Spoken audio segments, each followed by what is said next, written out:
സംസ്ഥാന കോൺഗ്രസിൽ പുനഃസംഘടനാ ചർച്ചകൾ വേഗത്തിൽ പുരോഗമിക്കുന്നു. തദ്ദേശ തെരഞ്ഞെടുപ്പിന് മുൻപ് പൂർണ്ണതോതിലുള്ള പുനഃസംഘടന നടത്താനാണ് മാനദണ്ഡങ്ങൾ തയ്യാറായിരിക്കുന്നത്. പൂർണ്ണതോതിൽ മെറിറ്റ് അടിസ്ഥാനമാക്കിയവും KPCC പുനഃസംഘടന പൂർത്തിയാക്കുക.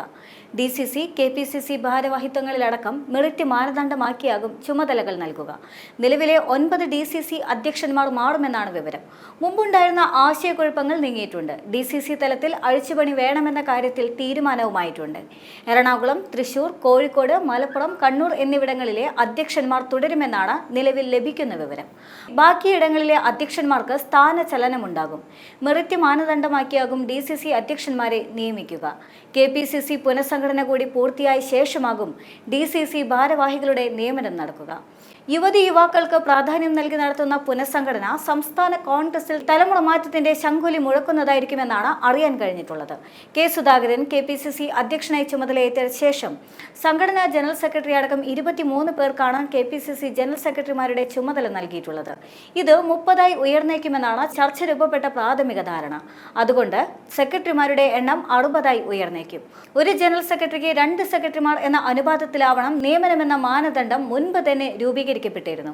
ഇതിനു പുറമെ പുതിയ KPCC എക്സിക്യൂട്ടീവും നിലവിൽ വരും. രാഷ്ട്രീയകാര്യ സമിതിയിൽ കാര്യമായ മാറ്റങ്ങൾക്ക് ഇപ്പോൾ വഴി തുറന്നേക്കില്ല. ട്രഷറർ, വൈസ് പ്രസിഡന്റുമാർ എന്നിവരെയും പുതുതായി നിയമിക്കും. പുനഃസംഘടന സംബന്ധിച്ചുകൊണ്ടുള്ള ആശയവിനിമയം ദ്രുതഗതിയിൽ പുരോഗമിക്കുകയാണ്. ഇക്കഴിഞ്ഞ ദിവസം പ്രതിപക്ഷ നേതാവ് VD സതീശൻ, KPCC അധ്യക്ഷൻ സണ്ണി ജോസഫ് എന്നിവർ എറണാകുളത്ത് കൂടിക്കാഴ്ച നടത്തിയിരുന്നു. സംഘടനാ general secretary KC Venugopal, Ramesh Chennithala, K. Muraleedharan എന്നിവരടക്കമുള്ള മുതിർന്ന നേതാക്കൾ തമ്മിൽ നിരന്തര ആശയവിനിമയമാണ് നടക്കുന്നത്. ഭൂരിഭാഗം തർക്കങ്ങളും ഇവിടെ പരിഹരിച്ച് പട്ടിക ഇവിടെ തയ്യാറാക്കി ഡൽഹിയിൽ നിന്നും പ്രഖ്യാപനം നടത്താനാണ് നിലവിലെ തീരുമാനം.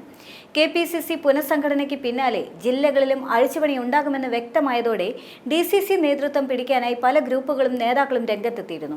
പുതിയ പ്രസിഡന്റിനെ നിർണ്ണയിക്കുന്നതിൽ ഇടുക്കി, പത്തനംതിട്ട, എറണാകുളം ജില്ലകളിൽ ആര് പ്രസിഡന്റാവും എന്നതിനെ കൂടി ആശ്രയിച്ചിരിക്കും. 14 ജില്ലാ കോൺഗ്രസ് അധ്യക്ഷന്മാരുടെ പ്രവർത്തനത്തെ സംബന്ധിച്ചും AICCക്ക് മുൻപിൽ കൃത്യമായ വിലയിരുത്തലുണ്ട്. മലപ്പുറം, എറണാകുളം, കോഴിക്കോട്, കണ്ണൂർ എന്നീ DCC പ്രസിഡന്റുമാർ ഒഴികെ മറ്റെല്ലാ അധ്യക്ഷന്മാരുടെയും പ്രവർത്തനം ശരാശരിക്ക് താഴെയാണ് എന്നാണ് നിലവിലെ റിപ്പോർട്ട്.